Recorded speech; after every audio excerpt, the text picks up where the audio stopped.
આ રીતે જોઈએ સોલરની સિસ્ટમ પણ બંધ થઈ ગયેલી. તો આ બધી પ્રવૃત્તિઓ વચ્ચે પણ આપણે સફળતાપૂર્વક કામગીરી કરી વર્ષ પૂર્ણ કર્યું.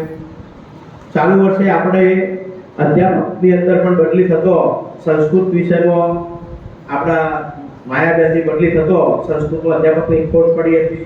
ત્યારે આપણે હારીજ કોલેજના પ્રિન્સિપાલ સાહેબને વાત કરી તો એમણે પણ આપણને થોડો સમય માટે અધ્યાપક ફાળવ્યા. એ બદલ એમનો પણ અહીં આભાર માનું છું.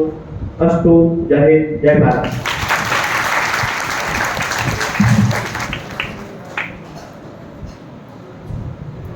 ખૂબ ખૂબ ધન્યવાદ સાહેબ. ખૂબ જ સુંદર વાત કરી સાહેબે પાણીના ગ્લાસની કે અડધો ભરેલો.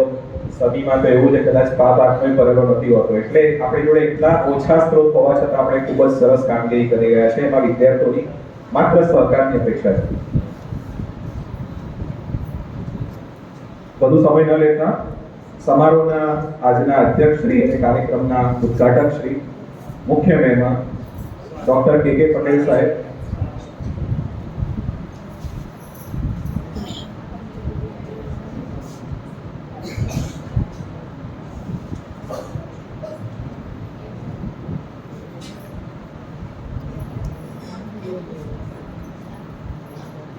સમારોહના આજના અધ્યક્ષ શ્રી ડોક્ટર કે પટેલ સાહેબનું સ્વાગત અહીંયા મુખ્ય અને સાર ઉડાડીને આપણે સન્માન કરીએ છીએ.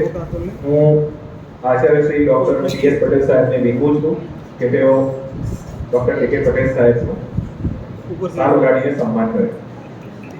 ખૂબ ખૂબ તાળીઓથી વધાવીએ.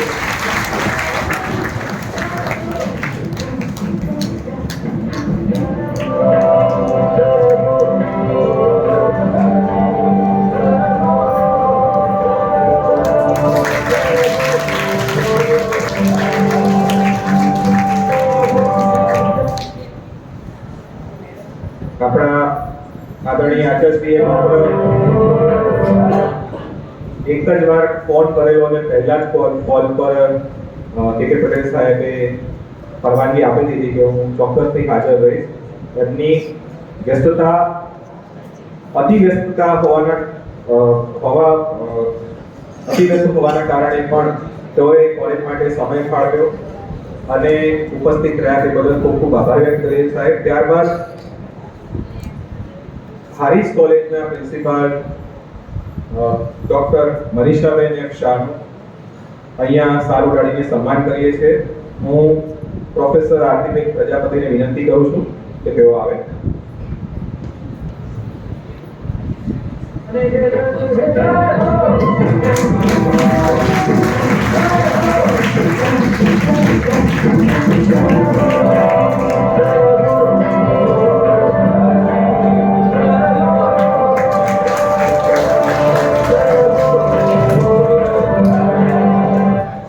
અતિથિ વિશેષ ડોક્ટર મનીષાબેન એમ શાહ હારીજ કોલેજમાં પ્રિન્સિપાલ તરીકે પોતાની ફરજ બજાવે છે. આપણે કહી શકીએ કે હારીજ કોલેજ એટલે આપણી ભગીની સંસ્થા. જેમ સમી હારીજ ભેગું બોલાય છે, કોલેજનું કામ પણ લગભગ આપણું એકબીજાને પૂરક જ છે. ત્યારબાદ મહેમાનોનો વક્તવ્ય માટે અહીંયા સૌપ્રથમ ડોક્ટર કે પટેલ સાહેબને આમંત્રિત કરું છું. સાહેબ આપ આવો અને વિદ્યાર્થીઓને પ્રેરણા રૂપક શબ્દો.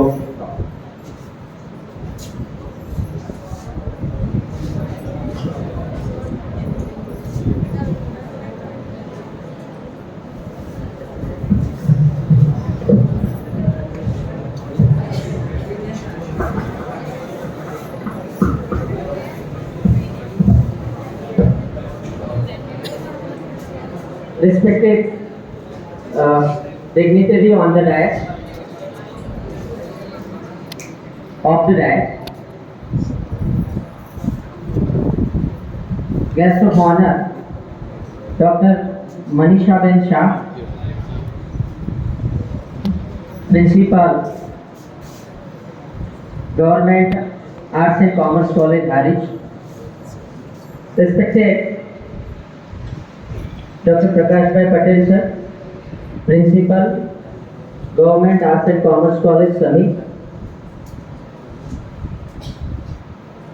Professor Arthiben Prajapati, Goswami sir, PJ Patel sir, faculty colleagues present here and student friends. મિત્રો,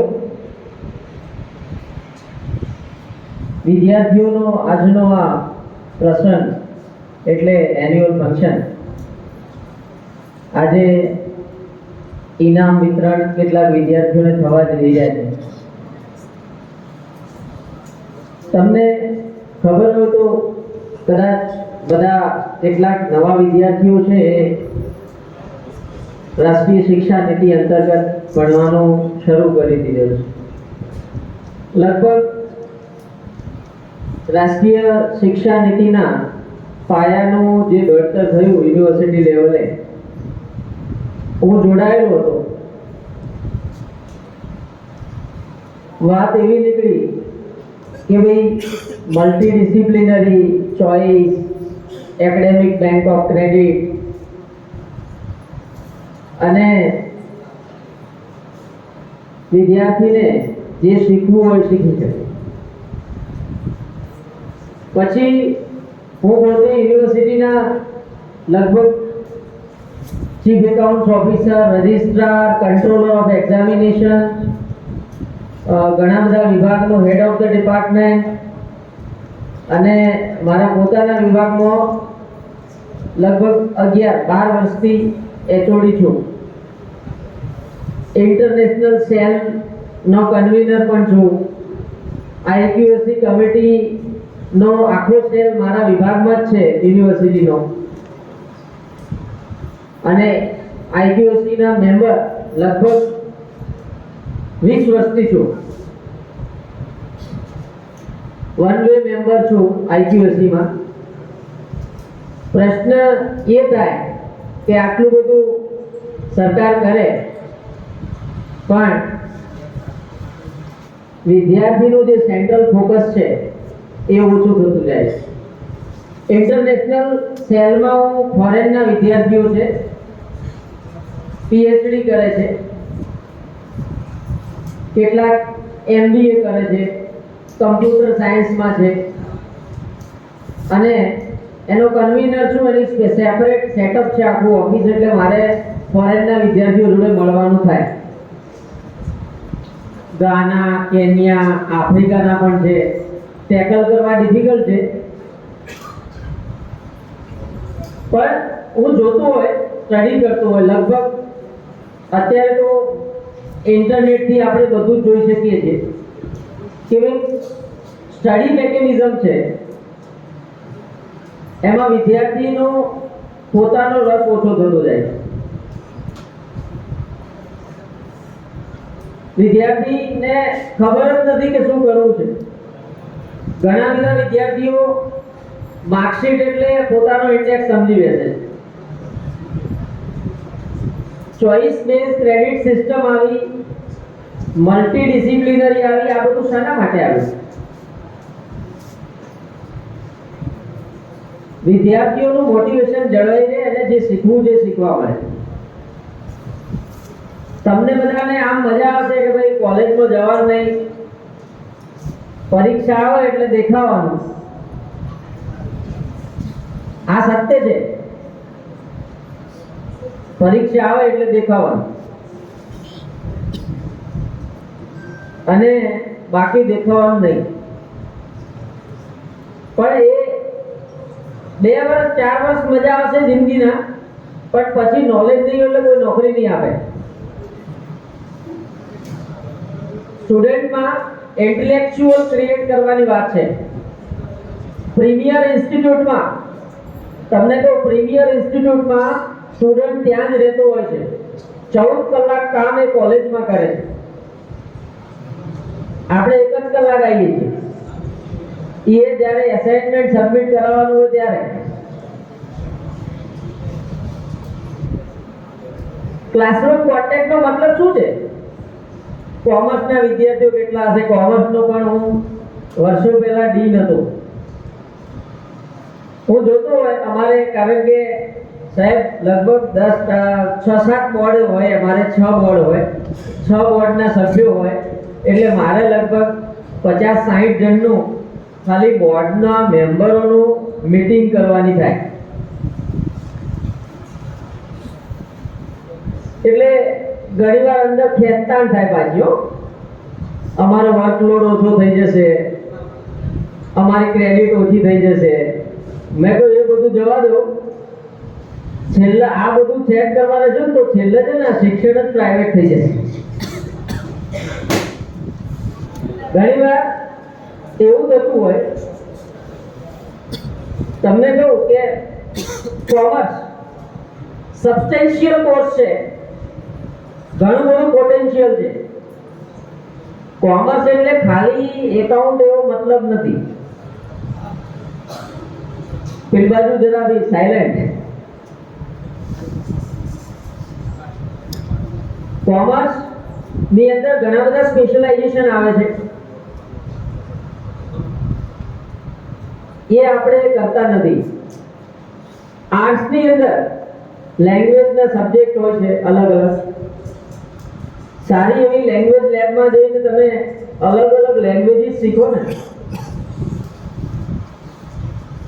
અને let us hope for the best. તમને ખબર હોય તો લગભગ ડોક્ટર વોરા સાહેબ બીજી હતા ત્યારે અમારી એક મીટિંગ થઈ, એટલે કે આપણે એક સારું આઈપીડીસી નો કોર્સ કરવો છે. મેં તો સાહેબ સારો કોર્સ છે, ઇન્ટિગ્રેટેડ પર્સનાલિટી ડેવલપમેન્ટ. પછી એનો સિલેબસ જોયો, પછી એ વખતે મેં કોન્ટેક્ટ કર્યો જ્ઞાન વત્સલ્ય સ્વામીને.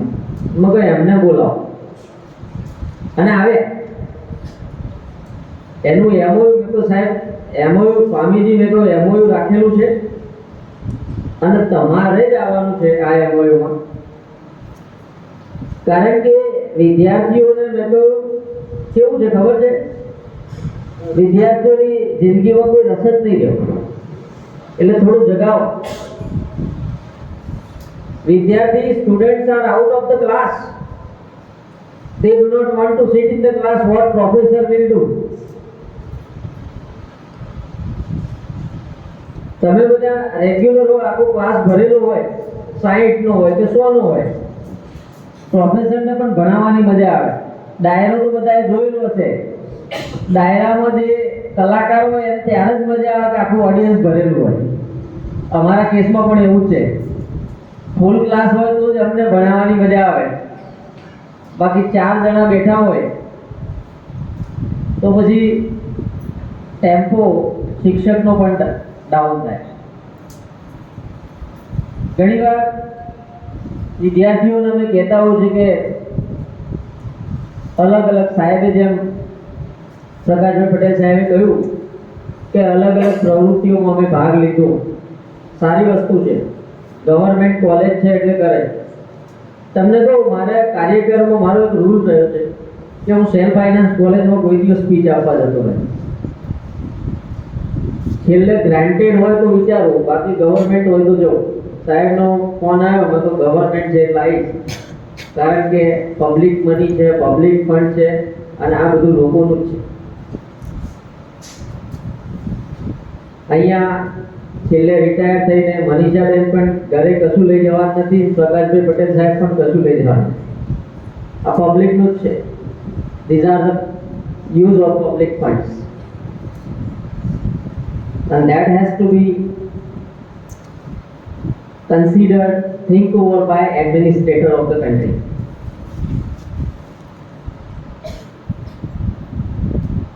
આપને કદાચ ખબર ના હોય તો એજ્યુકેશનમાં ડ્રાસ્ટિક ચેન્જ આવી રહ્યા છે. કદાચ યુજીસી વિચારી રહી છે કે આ બધા ડિગ્રીના નોમેનક્લેચર પણ બદલી નાખવા. હવે બીએ ગુજરાતી નહીં, પણ બીએસસી ગુજરાતી અને એમએસસી ગુજરાતી કદાચ થઈ શકે. ફોરેનમાં જે ડિગ્રી ચાલે છે ત્યાં 2 degree, BSc MSc. BSc Hindi, MSc Hindi. BSc chemistry, MSc chemistry. Gujarat યુનિવર્સિટીએ તો શરૂ પણ કર્યા, કારણ કે વિદ્યાર્થીને ફોરેનમાં તકલીફ ના પડે. એટ પાર, ધ એજ્યુકેશન એટ પાર વિથ ગ્લોબલ. હમણાં અમારા ઇન્ટરનેશનલ સેલમાં ડેટા માંગવામાં આવે કે ભાઈ તમારું વિઝન શું છે ગ્લોબલ માટે.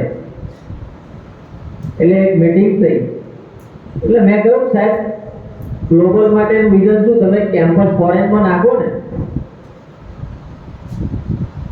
Universities are going global.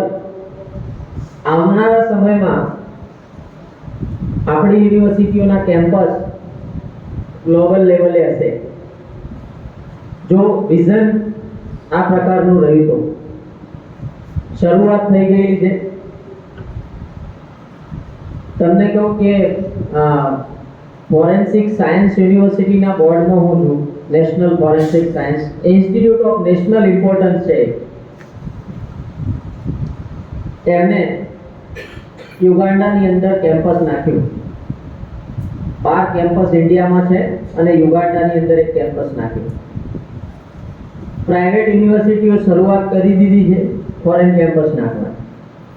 હવે સમય છે સરકારી યુનિવર્સિટીઓ એ પણ ગ્લોબલ જવાના. આપણા એમઓયુ થતા હોય છે કોલેજ લેવલે, યુનિવર્સિટી લેવલે. ઘણીવાર મને ચિંતા થાય કે આ એમઓયુ કાગળ ઉપર જ હોય. અમે એમઓયુ કરતા હોય કે faculty exchange, student exchange programme. વચ્ચે એકવાર વારાણસી જવાનું થયું. બનારસ હિન્દુ યુનિવર્સિટીમાં ગયો. પછી અમારે નેટની કમિટીમાં કાપડી સાહેબ કરીને આવેલા. એ કાપડી, પ્રોફેસર કાપડી આમ તો ફિઝિકલ એજ્યુકેશનના સાહેબ હતા, પણ મેં કહ્યું સાહેબ તમારી યુનિવર્સિટી તો ખરેખર પહેલેથી બેસ્ટ છે. કે સાહેબ અમારે 114 હોસ્ટેલ છે કેમ્પસમાં. પછી કે અમારે 12 પોતાના પેટ્રોલ પંપ છે અને એક પાવર હાઉસ છે. ઇલેક્ટ્રિસિટી જાતે જનરેટ કરીએ છીએ. હવે તો બધું સોલર થઈ ગયું. અને કે યુનિવર્સિટી 6:10 છૂટે ને એટલે રોડ ઉપર ટ્રાફિક થઈ જાય, એટલો બધો સ્ટાફ છે. અને faculties are doing research, tremendous research કરવામાં આવે છે. હમણાં યુજીસીએ કહ્યું કે ભાઈ અમારી પાસે સબ્જેક્ટ એક્સપર્ટ ગુજરાતી અથવા તો લોકલ લેંગ્વેજ હિન્દીમાં ટ્રાન્સલેટ કરવાની છે બધી બુકો, કારણ કે એજ્યુકેશન આપણી ભાષામાં હોય તો બધાને સારું ગમે. અત્યાર સુધી ઇંગ્લિશ એજ્યુકેશન આપણે લેતા આવ્યા. ઇંગ્લિશ જરૂરી છે, શીખવું જરૂરી છે. ના આવડે તો એ આપણી વીકનેસ છે. પણ આ બધી બુક્સ લગભગ આવનારા સમયમાં તમારી પોતાની લેંગ્વેજમાં પણ મળી રહેશે. અત્યારે તો ગૂગલ ક્લાઉડ અને ગૂગલ ટ્રાન્સલેટ ના જમાનામાં આપણે ગમે તેવું ઇંગ્લિશ લેંગ્વેજ હોય, કદાચ અહીંયા કેટલાક એવા વિદ્યાર્થીઓ સાહેબ અમને રિસર્ચ બધું અંગ્રેજીમાં હોય સાહેબ અમને ના આવડે, કશું વાંધો નહીં, કોપી કરીને ગૂગલ ટ્રાન્સલેટમાં પેસ્ટ કરો એટલે સીધું ગુજરાતી આપી દેશે. ટ્રાન્સલેટ ટૂલ છે, પણ લર્નિંગ માટે you must be eager to learn. તમે જો તૈયાર નહીં હોય તો ઇટ ઇઝ યુઝલેસ. આપણે હમણાં ગિફ્ટ સિટીની અંદર એક ફોરેન યુનિવર્સિટી હોસ્ટેલ ફિનટેક આવી રહી છે, આખી ફાઇનાન્શિયલ ટેકનોલોજી. સમય એવો પણ આવશે કે ખિસ્સામાં રોકડો રૂપિયો કે નોટ નહીં હોય, પેટીએમ કે ફોન પે કે આ બધું ભીમ એપ. કેમ? બ્લોકચેન ટેકનોલોજી આવી રહી છે ટેકનોલોજી કેટલી હદે તમે જુઓ, કોઈ પણ સબ્જેક્ટ હોય ને, કોમર્સ વાળા તો કદાચ સમજી શકશે, એમનો સબ્જેક્ટ છે. બ્લોકચેન ટેકનોલોજી આવી રહી છે. અત્યારે તમામ કોર્પોરેટ વર્લ્ડ એ ક્લાઉડ ઉપર આવી ગયા. તમે ગમે ત્યાંથી તમારો કર્મચારી કામ કરી શકે છે અને ક્લાઉડની ઇફેક્ટિવનેસ આપણે કોરોનામાં પણ જોઈ, અત્યારે એ ચાલુ થઈ ગયું. ડ્રાસ્ટિક ટેકનોલોજીકલ ચેન્જ આવી જાય. એટલે આજના જમાનામાં તમારે ખાલી ફેસબુક, વોટ્સએપ ને ઇન્સ્ટા નહીં, પણ કંઈક અલગ શીખવું પડશે. કોર્પોરેટ વર્લ્ડ આપણને ક્યારે એબ્ઝોર્બ કરશે? જ્યારે આપણે જોઈએ છીએ નોલેજ હશે તો. ઘણીવાર વિચાર આવતો હોય કે હું તો સની કોલેજનો વિદ્યાર્થી, આર્ટ્સનો વિદ્યાર્થી, એકદમ માયુસ પડતો હોય તો શું કરું? ડોક્ટર છે એ જન્મ્યો ત્યારે ડોક્ટર હતો, એને લર્નિંગ વેલ્યુ ક્રિએટ કરી ને. Try to create learning value amongst you. હમણાં વચ્ચે TCS વાળા આવેલા મારી જોડે, ટાટા કન્સલ્ટન્સી સર્વિસીસ. એટલે મને કે સાહેબ અમારે પ્લેસમેન્ટ કરવું છે. એટલે મેં તો પ્લેસમેન્ટ તો બરોબર વાત છે, પણ શાનું પ્લેસમેન્ટ કરવું છે? તમારી તો ટેકનોલોજી કંપની છે, IT કંપની છે, મને ડિટેલમાં સમજાવો. એટલે ડિટેલમાં સમજાવ્યું અમને કે અમારે ગમે તે ગ્રેજ્યુએટ ચાલશે, આર્ટ્સનો હશે, કોમર્સનો હશે, સાયન્સનો હશે કે મેનેજમેન્ટનો હશે, ગમે તે ગ્રેજ્યુએટ ઇન્ટરવ્યુ બેસી શકે. મગર તમે યાર હાર્ટ એટેક નહીં લાવો ને મને. મગર તમારી કંપનીમાં કમ્પ્યુટર વાળા જોઈએ અને તમે એમ કહેજો ગમે તે ગ્રેજ્યુએટ ચાલશે એટલે કે ના સાહેબ, એવું નથી. અમે ગમે તે ગ્રેજ્યુએટ લઈએ છીએ, 1 વર્ષ સુધી 25,000 પ્રતિ મંથ પગાર આપીએ છીએ. એમાંથી 30% વિદ્યાર્થીઓ એવા હોય છે, ભલે આર્ટ્સનો હોય, કોમર્સનો હોય, સાયન્સનો હોય, અમારું ડેટા કોડિંગ અને ડેટા સાયન્સ શીખી જાય છે. અને પછી અમે એને 10 લાખનું પેકેજ આપીએ છીએ. 70% અમારે ત્યાંથી કાં તો છોડી જાય, બધા અમે રવાના કરી દઈએ, આવડે નહીં. તમે વિચારો કોર્પોરેટ લેવલનું વિઝન ક્યાં સુધી પહોંચ્યું છે કે 1 વર્ષની અંદર 30% ને અમે એબ્ઝોર્બ કરી લઈએ, ભલે એ BA ગુજરાતી હોય, કારણ કે ડેટા કોડિંગ અને ડેટા સાયન્સ શીખી જાય. પછી અમે એને 10 લાખનું પેકેજ આપીએ અને 70% લોકોને રવાના કરી દઈએ. ભલે કોમ્પ્યુટરનો હોય તો એ રવાના થઈ જાય શીખને.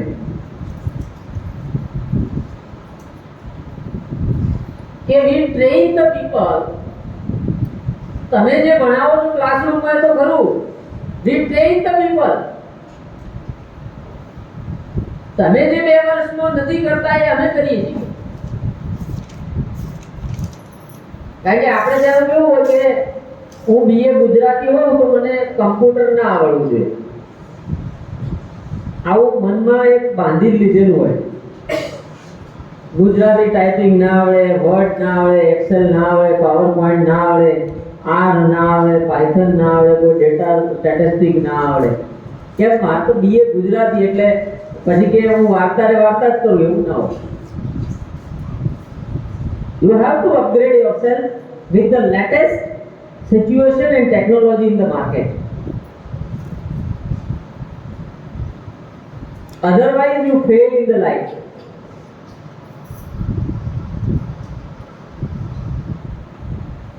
બારમા સુધી સિન્સિયર હતા, કોલેજમાં આવ્યા તો બગડી ગયા. 12મા સુધી રોજ સ્કૂલમાં જતા કે નહીં? આ ફેક્ટ છે. 12મા સુધી રોજ સ્કૂલમાં જતા, ત્યાર પછી કોલેજમાં આવીને ઇરેગ્યુલર થઈ ગયા. અરે ભાઈ, હાયર એજ્યુકેશન છે, 12માંથી તો ઉપરનું જ છે, તો કેમ કોલેજ નથી આવતા? કે મેક્સિમમ રિસોર્સિસનો ઉપયોગ નથી કરતા. અને હવે એવું રહેવાનું નથી. જ્યાં ક્લસ્ટર કેમ્પસ છે ને ત્યાં તો તમે સવારે ગુજરાતી વિષય ભણ્યો, બપોર પછી એમ થાય મારે કોમ્પ્યુટર સાયન્સ ભણવા જવું છે તો જઈ શકાય. હજી એનઈપી 100% ઇમ્પ્લિમેન્ટ થઈ નથી. 2035 સુધી થશે લગભગ. કારણ કે આપણી પાસે ચોઇસ છે પણ રિસોર્સિસ નથી. હજી એને કોઈ બરોબર સમજ્યું નથી કે હું બીએ ગુજરાતીનો છું પણ મારે ડેટા સાયન્સ ભણવું છે. કદાચ એબીસીઆઈડી બધાના ક્રિએટ થઈ ગયા છે. એ એબીસીઆઈડી શું છે? એકેડેમિક બેંક ઓફ ક્રેડિટ શું છે? તમે કઈ ક્રેડિટનો કયો કોર્સ કેટલો ભણ્યા છો ને એ છે. આગળની તો વાત તમને કહું કે હવે કદાચ રિઝલ્ટ પણ તમારા એબીસી એકાઉન્ટમાં આવશે. ડિક્લેર થશે એટલે વેબસાઇટ વાળું નહીં, એબીસી એકાઉન્ટમાં સીધું આવી જશે. પણ એ રિઝલ્ટ મહત્વનું નથી. પાસ નપાસ તો એક ઇન્ડેક્સ છે. હવે તો 50% ઇન્ટરનલ અને 50% એક્સટર્નલ કરી નાખ્યું. સેલ્ફ ફાઇનાન્સ કોલેજીસને પણ હું કહેતો હોય કે તમે you fail to maintain the quality.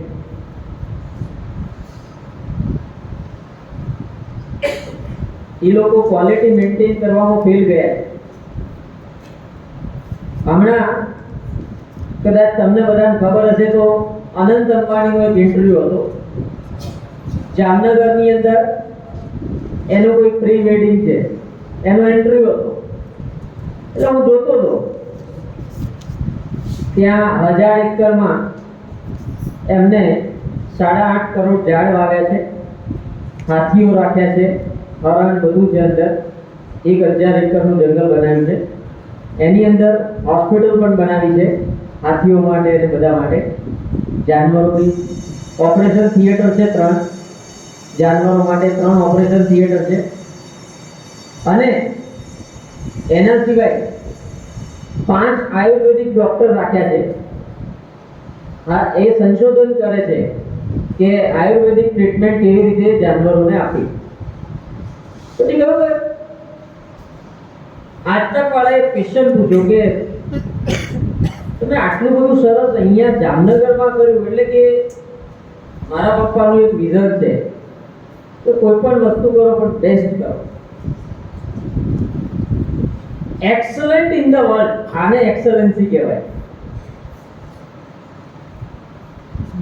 BA Gujarati છે પણ એક્સલન્ટ હોવું જોઈએ. અને એક્સલન્સી જ્યાં હોય ને ત્યાં લોકો નમે. Create excellency among you. આપણે શું છે જે કરવું એ આધું અધૂરું કરીને પતાવી દો. કામ એવું કરવું કે એક્સલન્ટ વર્ક હોય. એક્સલન્ટ વર્ક હોય તો જ તમે જીવનમાં આગળ વધી શકશો. યુનિવર્સિટીઓ કોલેજોનું કામ તમને ટ્રેન કરવાનું. Education is creating knowledge and training the next generation. Creating knowledge amongst you and training the next generation. એટલે બધા આ રીતે ટ્રેન થાઓ. જીવનમાં હોપલેસ નહીં થાઓ. એક જોક્સ કહી દઉં. એક સારી આઈટી કંપનીના ઇન્ટરવ્યુ હતા. એટલે સીઈઓ ની જગ્યા, ચીફ એક્ઝિક્યુટિવ ઓફિસર. ઘણા બધા 400-500 બાયોડેટા આવેલા. એમાંના એક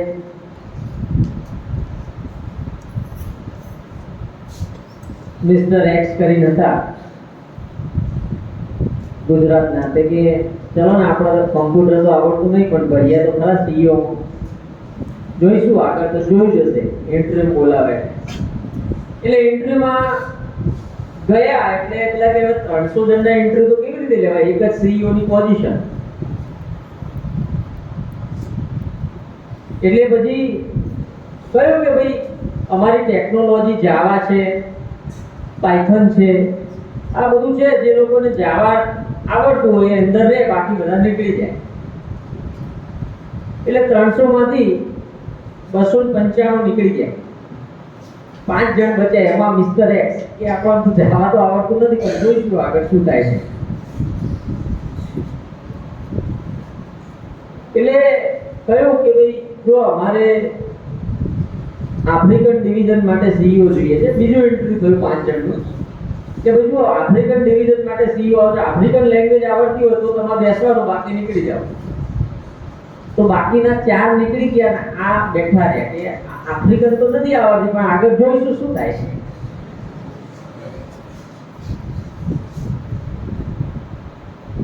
એટલે પછી કહ્યું છેલ્લે સોરી 2 જણા વધ્યા, એક એ ને એક બીજા એક સામે હતા. એટલે પછી કહ્યું તમે બે આફ્રિકન લેંગ્વેજમાં જાવા વિશે ડિસ્કસ કરો. એટલે પેલો કે હા કેમ છો, કે હા મજામાં. બે ગુજરાતી હતા અને બેને આફ્રિકન નથી આવડતી અને જાવા નથી આવડતી, પણ ટકી રહે. આ સ્પિરિટ હોવું જોઈએ કે શીખી જઈશું. લર્નિંગ તો શું છે, આપણે શીખી જવાનું. ના આવડતું હોય તો you should try your level best. Motivation level કોઈ દિવસ ગુમાવવું નહીં. અને જે હાઈલી મોટિવેટેડ લોકો હોય, તમને કોઈ CEO ની જગ્યા માટે એમ નહીં પૂછે કે તને વહીવટ આવડે છે, નથી આવડતો, તને પ્રિન્સિપલ ઓફ મેનેજમેન્ટ આવડે છે, ફંડામેન્ટલ આવડે છે, એવું CEO ની જગ્યામાં કોઈ પૂછે નહીં. એક જ કે what will be the biggest failure in your life and how you handle it. તમારા જીવનનો સૌથી કપરો સમય કયો અને એ સિચ્યુએશન તમે કેવી રીતે હેન્ડલ કરી, આટલું તમને આવડી જાય એટલે પછી યુ આર સક્સેસફુલ. ઘણા લોકો નિરાશ થઈ જાય, કપરો સમય આવે એટલે નિરાશ થઈ જાય. હું ઘણીવાર ક્લાસરૂમમાં કહેતો હોય, મારે 4 હોવા છતાં પણ સવારે 9:30 નું લેક્ચર લેવાનું એટલે લેવાનું, 9:30 ક્લાસમાં જવાનું અને 11:30 થી 11:15 સુધી લેક્ચર લેવાનું. હું સ્ટુડન્ટને કહેતો હોય કે ભાઈ જીવનમાં આ બધું તો આવડી જવાનું છે, પણ જો તમને ફેલિયર હેન્ડલ કરતા આવડી ગયું ને, જ્યારે વિષમ પરિસ્થિતિ આવે ને ત્યારે ખુરશી છોડવી નહીં. હા, સારી પરિસ્થિતિ છોડ દેવાની. વિષમ પરિસ્થિતિ હોય, કપરો સમય હોય ને, ત્યારે એને હેન્ડલ કરવાની. You have to fight with the situation. તો તમને જીવનના લેસન્સ મળશે, જાણવા મળશે. સારી પરિસ્થિતિમાં તો જે સપોઝ કે સાહેબ કે બેન વાઇસ ચાન્સેલર હોય તો ખબર છે બધા સાહેબ કરવાના. હું વાઇસ ચાન્સેલર, બધા સાહેબ, ખુરશી પરથી ઉતર્યા પછી જ્યારે કપરી પરિસ્થિતિ આવે ત્યારે તમને હેન્ડલ કરતા આવડી જાય ને, તો યુ આર સક્સેસફુલ. કારણ કે જીવનના લેસન્સ એ તમારી ચડતીમાં નહીં, પડતીમાં શીખવા મળે. આ તમારે શીખવાની જરૂર છે. That lesson has to be learned by. એટલે બધું આવડી જશે. એનીવે બહુ સમય નથી લેતો, કારણ કે પાછું લેક્ચર જેવું થઈ જશે. On this occasion,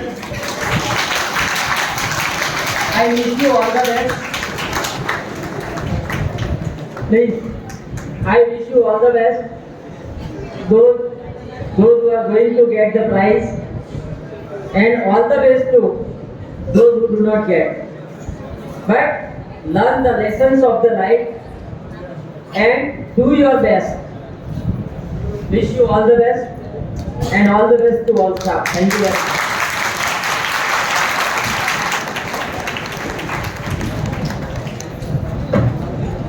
thank you so much સાહેબ. એક કોમર્સના પ્રોફેસર તરીકે ઘણી બધી બાબત મને પણ નવી જાણવા મળી આપણી સ્પીચ પરથી. ચોક્કસપણે આપણા વિદ્યાર્થીઓને પ્રેરણા મળી હશે. સાહેબે ખૂબ સરસ વાત કરી university campus, international campus, ICT, cloud accounting, new education policy, ભાષા કે સ્ટ્રીમ કોઈ બાધારૂપ નથી. એબીસીઆઈડી તેનું મહત્વ, આયુર્વેદ ઉપર વાત કરી, એક્સેલન્સ ઉપર વાત કરી, કોર્પોરેટ ઉપર વાત કરી. નિષ્ફળતાની અંદર સૌથી મહત્વની વાત હતી, નિષ્ફળતાની અંદર આપણે એ પરિસ્થિતિને કેવી રીતે હેન્ડલ કરવી. બરોબર, હમણાં જે નિષ્ફળતા મળી છે આપણે કોઈ કારણ નથી, લાઈટ ગઈ અને ફરતી જવાની શક્યતા છે, એ હકીકત સાથે આપણે અહીંયા બેઠા છીએ. એટલે થોડી હડબડાહટ મને પણ છે.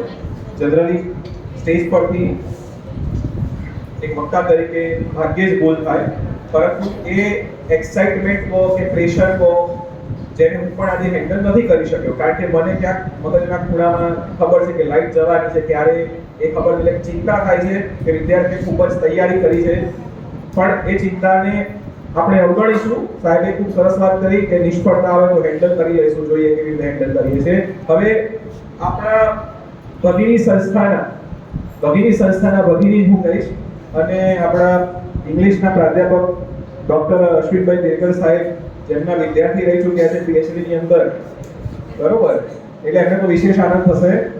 એવા ડોક્ટર મનીષાબેન એમ શાહ એમને આમંત્રિત કરું છું કે તેઓ આવે અને ખૂબ જ સુંદર વક્તવ્ય રજૂ કરે. મનીષાબેન એમ શાહ.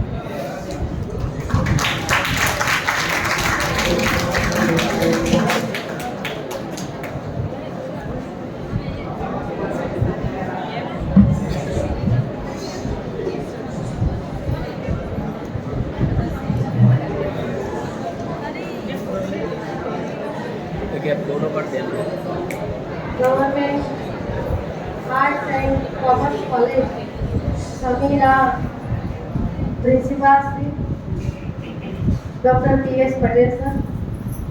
આજના આ કાર્યક્રમ વસંતોત્સવના અધ્યક્ષ પદે બિરાજમાન ડોક્ટર કે પટેલ સાહેબ, મંચસ્થ મહાનુભાવો, અધ્યાપક મિત્રો અને વાલા વિદ્યાર્થીઓ. આમ તો આજનો આ દિવસ વસંતોત્સવ એટલે તમારો દિવસ છે. શરૂઆતમાં જ આપણા આચાર્ય શ્રી દ્વારા કહેવામાં આવ્યું કે આજે હોલ આટલો ભરેલો છે. ભરેલો હોય કારણ કે આજે એમનો ઉત્સવ છે, એમનો દિવસ છે આજે. અને એવા દિવસે અમે વધારે પડતી તમને વાત કરાવીએ અને કંઈક કહીએ તો કદાચ તમને થોડું પેલું પણ લાગે કે અમારો કાર્યક્રમ છે, અમારો અહીંયા વાર્ષિકોત્સવ છે, ઇનામ વિતરણ બધા રાહ જોઈ રહ્યા છે, અને એમાં આ ફરીથી પાછું મને એક ભાષણ કહેવામાં આવ્યું એટલે હું બહુ ટૂંકમાં તમને મારે જે કંઈ કહેવાનું છે આમ કહેવાય ને બુલેટ પોઈન્ટ્સમાં તમને વાત કરી દઈશ. આજનો આ કાર્યક્રમ એ ઇનામ વિતરણ છે, વિદાય સમારંભ પણ છે, અને આમ જોઈએ તો એ અર્થમાં દીક્ષાંત સમારોહ પણ કહેવાય. શરૂઆતમાં જ આપના પ્રિન્સિપાલ શ્રી દ્વારા જે વાત કહેવામાં આવી કે આપણી કોલેજમાં કેટલી બધી પ્રવૃત્તિઓ થઈ, તો સૌથી પહેલા તો આ કોલેજમાં અત્યારે બેઠેલા તમામ વિદ્યાર્થીઓ એ અભિનંદનના હકદાર છે. કારણ કે એ જાણતા નથી કે 15 વર્ષ પહેલા જ્યારે સમીની અંદર કોલેજ નહોતી અને ત્યારે ઉચ્ચ શિક્ષણ મેળવવા માટે એમની આગળની પેઢીને કેટલી તકલીફ પડતી, અને તમે ઘર આંગણે આવું શિક્ષણ મેળવી રહ્યા છો કે જ્યાં અનેકવિધ પ્રવૃત્તિઓ, શિક્ષણ તો થાય જ છે, એ સાથે સાથે કેટલી પ્રવૃત્તિઓ ગણાવી સાહેબ, એ બધી જ પ્રવૃત્તિઓ થકી તમારી અંદર રહેલી શક્તિઓને બહાર લાવવાનો, ઓળખવાનો જે પ્રયાસ આ સંસ્થા દ્વારા કરવામાં આવે છે, એ માટે સંસ્થાના દરેક અધ્યાપકો, કારણ કે મને ખબર છે પ્રિન્સિપાલ તરીકે કે પ્રિન્સિપાલનું કામ નથી આ કામ અધ્યાપકોનો સહકાર હોય તો જ શક્ય બને. મોર પીંછાથી જ રહ્યા મળે છે.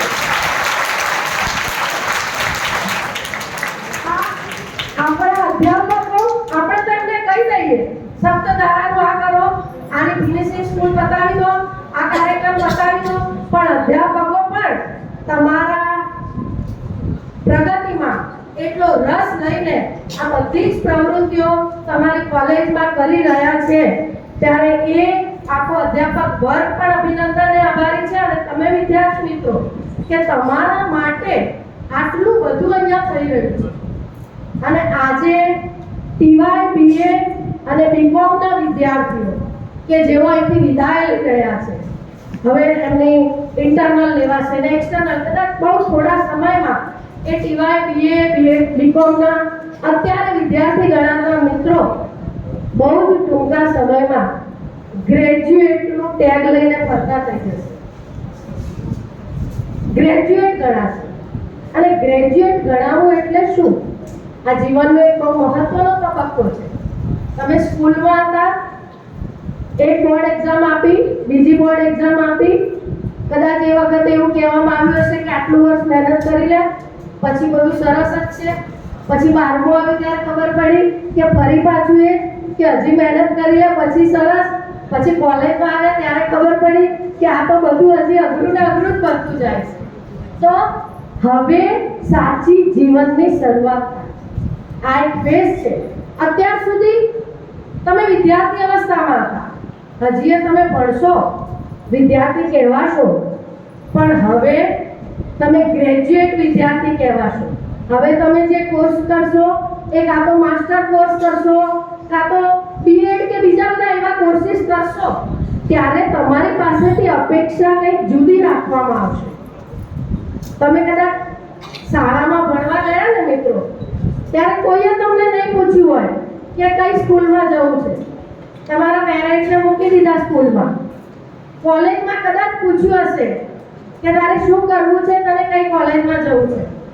અને હવે ગ્રેજ્યુએશનનો એ તબક્કો આવે કે હવે બધા પૂછશે હવે તારે શું કરવું છે, તું બોલ. એટલે હવે તમારી પાસેથી એક મેચ્યોરિટીની અપેક્ષા છે. હવે તમે પરિપક્વ થયા, તમે સારું શું છે ખોટું શું છે તે સમજતા થયા, તમને વોટિંગનો રાઈટ મળ્યો, તો તમને તમારા સારા ખોટા સમજવાનો તો સેન્સ આવી જ હોય ને. એ સમાજની અપેક્ષા છે અને એ અપેક્ષામાં આપણે પાર ઉતરવાનું છે. અને એ માટે અહીંયા અનેકવિધ તમારી અંદર શું રહેલું છે જાણવા માટે વારંવાર અનેકવિધ પ્રવૃત્તિઓ કરવામાં આવે અને એ પ્રવૃત્તિઓ થકી તમને એવું પ્લેટફોર્મ પૂરું પાડવામાં આવે કે તમને ખબર પડે કે તમે ક્યાં છો. હવે ગ્રેજ્યુએશન પછી સૌથી મહત્વની વાત છે કે વિચારવાનું કે હવે શું, હવે શરૂ થશે એ તબક્કો. અને ત્યારે હું પોતે હારીજ કોલેજમાં છું પ્રિન્સિપાલ, એટલે મને ખબર છે આ વિસ્તારમાં લગભગ જેને પણ પૂછો ને બધા એક જ વાત કહે છે, સરકારી નોકરી. ઓકે ગુડ, સરકારી નોકરી બહુ સારી વસ્તુ છે, પણ એ એટલી સરળ નથી.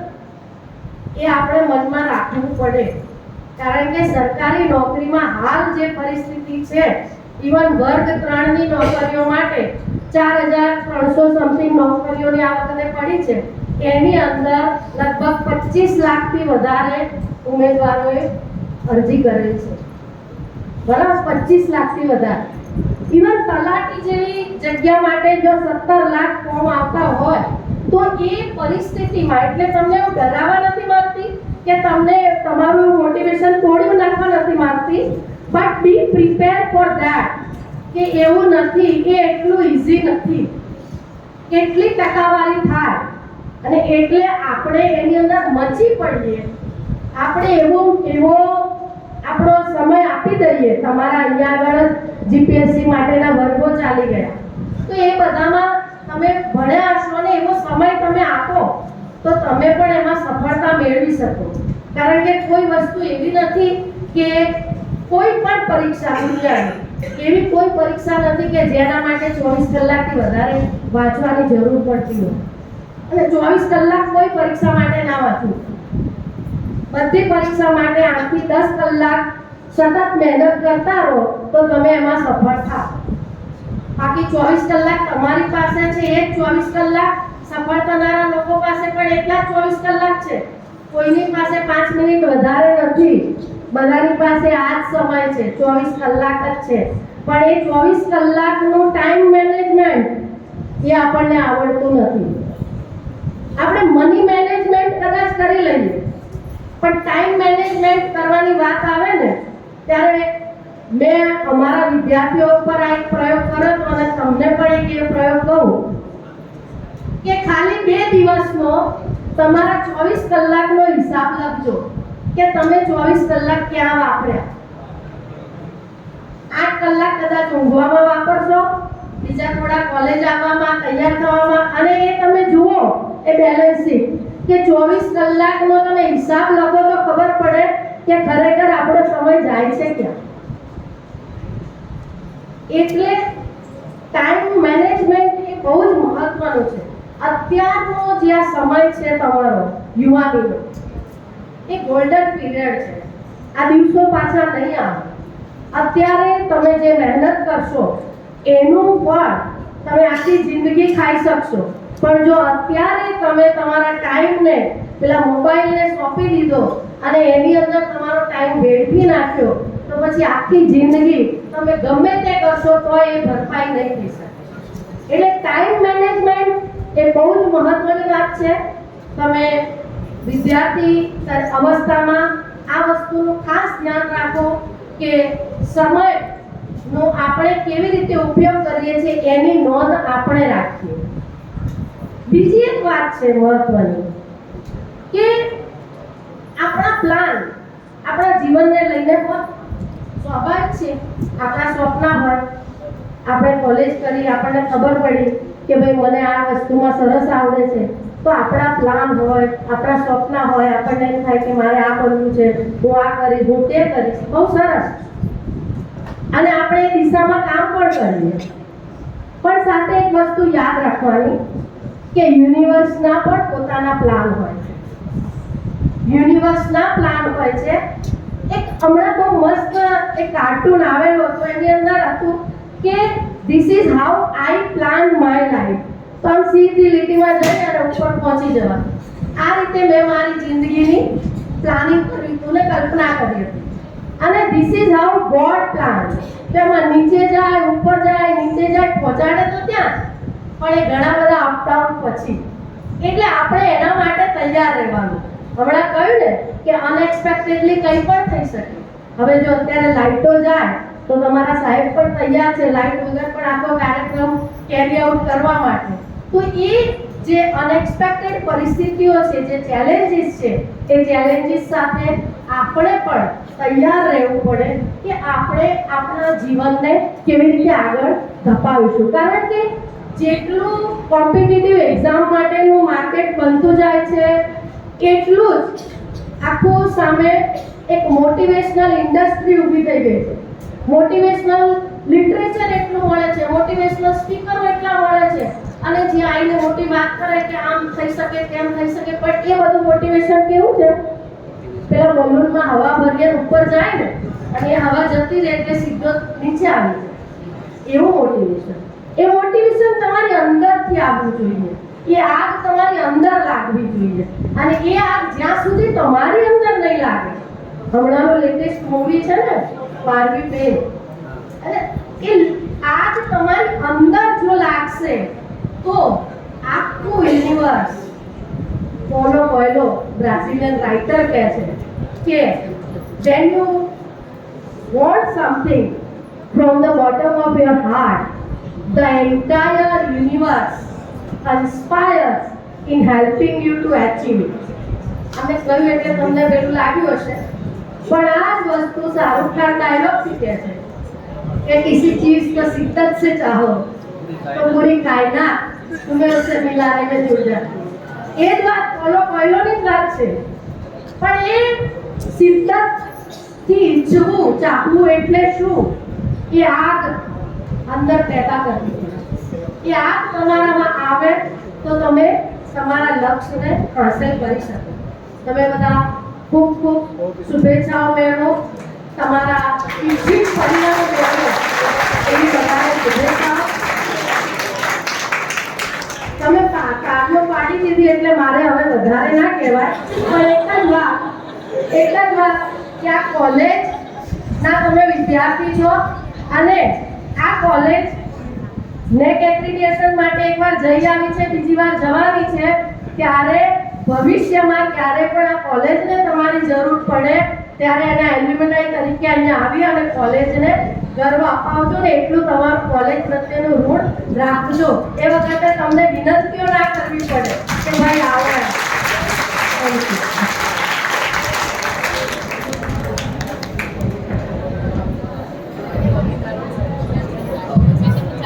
ખૂબ ખૂબ ધન્યવાદ મેડમ આપનો. ખરેખર અઘરું હોય છે બહુ ઓછા શબ્દોમાં બહુ મોટા મેસેજ આપવું, જે એમણે બખૂબી કર્યું. એક શિક્ષિકા તરીકેનો એમનો જે જીવ છે તે છલકાઈ આવ્યો અહીંયા. ભલે પ્રિન્સિપાલ હોય પણ જીવ તો શિક્ષિકાનો જ છે. એ એમના વક્તવ્ય પરથી સાબિત થાય છે. મેડમે ગ્રેજ્યુએશનની અને ગ્રેજ્યુએશનના મહત્વની વાત કરી, પરિપક્વતા, ભવિષ્ય, કારકિર્દી, ગંભીરતા તમારી આગળ થવાની છે તે બાબતે, કોલેજની વિવિધ પ્રવૃત્તિઓ વિશે વાત કરી, સરકારી નોકરીનો કોઈ વિકલ્પ રાખવો જરૂરી છે, જે રિયાલિટી છે તેની વાત કરી કે કેટલું અઘરું છે સરકારી નોકરી મેળવવી. અઘરું છે એવું વિચારી લેશો એવું કહેવા નતા માંગતા, રિયાલિટીનો સ્વીકાર કરો. ટાઈમ મેનેજમેન્ટની વાત કરી, યુવાનીનો જે સમય છે તે ન વેડફાય તેવી સલાહ આપી અને ધગસ રાખવી, અંદરની આગ છે લગાડી રાખવી અને લક્ષ્ય પ્રાપ્તિ માટે ખૂબ જ મહેનત કરવી તે વિશે વાત કરી. આપણે કહી શકીએ કે કાર્યક્રમને અનુરૂપ ખૂબ જ ઓછા શબ્દોમાં ખૂબ જ સારી બંને વક્તાઓએ વાત કરી અને બંને વક્તાઓનો પરથી વિશેષ આભાર વ્યક્ત કરીશું. હવે વધુ સમય ન લેતા આપણા આઈક્યુએસસી ના ચેરમેન ડોક્ટર આર ગોસ્વામી સાહેબને વિનંતી કરું છું કે તેઓ વર્ષ દરમિયાન જે પ્રવૃત્તિઓ થઈ છે તેનો અહેવાલ રજૂ કરે.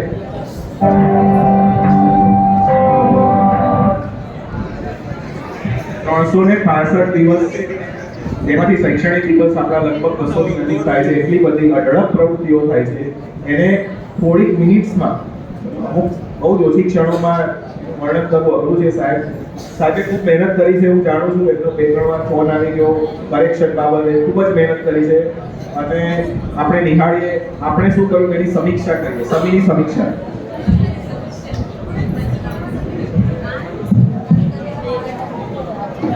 સૌને નમસ્કાર. મંચસ્થ